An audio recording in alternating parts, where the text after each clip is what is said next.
সে আমার হাঁটু আপা ঠিকই বলেছিল যে আমি কি মুক্তিযোদ্ধার নাতিপুতিদের সন্তানদের চাকরি না দিয়ে কি নাতিপুতিদেরকে দিব? She was correct.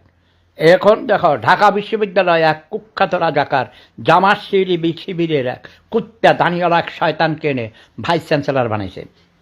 যেই ঢাকা বিশ্ববিদ্যালয়ে আমি লেখাপড়া করেছি, যেই বিশ্ববিদ্যালয়ে আমি পড়াইছি আজ থেকে 48 বছর আগে, সেই বিশ্ববিদ্যালয় এখন হয়ে গেছে রাজাকারদের একটা মাদ্রাসা। খুব খারাপ। মাদ্রাসায় তো ধর্ম শিক্ষা দেয়, কোরআন হাদিস শিখায়, কিন্তু ওখানে কি শেখায়? দুর্নীতি শিখায়। ডক্টর ইউনূসের মতো মিথ্যুক ধোঁকাবাজ প্রতারককে ঝাড়ু মেরে তাড়াতে হবে খুব শীঘ্রই। আমার হাঁটু আপাকে আমি আবার বাংলাদেশে ফিরিয়ে আনবো।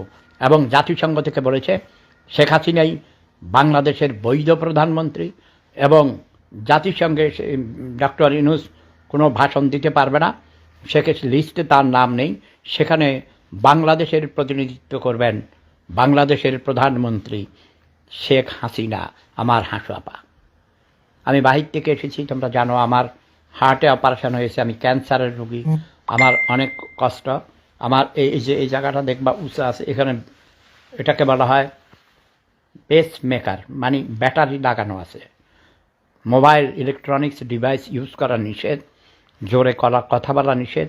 আমি এইমাত্র ডাক্তারের কাছ থেকে এসেছি, আমাকে অনুরোধ করে বলেছেন আপনি মোবাইল ইউজ করবেন না। কিন্তু আমি যখন বাংলাদেশের যে দেশটিকে যুদ্ধ করে স্বাধীন করেছি, আজও আমার ভাঙা মেরুদণ্ড চিনচিন করে ব্যথা করে, এখনও থেরাপি নিতে হয়, ইঞ্জেকশন দিতে হয়, ট্যাবলেট খেতে হয়, ক্যাপসুল খেতে হয়, পেইন কিলার, নাহলে আমি ঘুমাইতে পারি না। তোমরা আমার জন্য দোয়া করবে, আমি তোমাদের জন্য অনেক ফিল করি।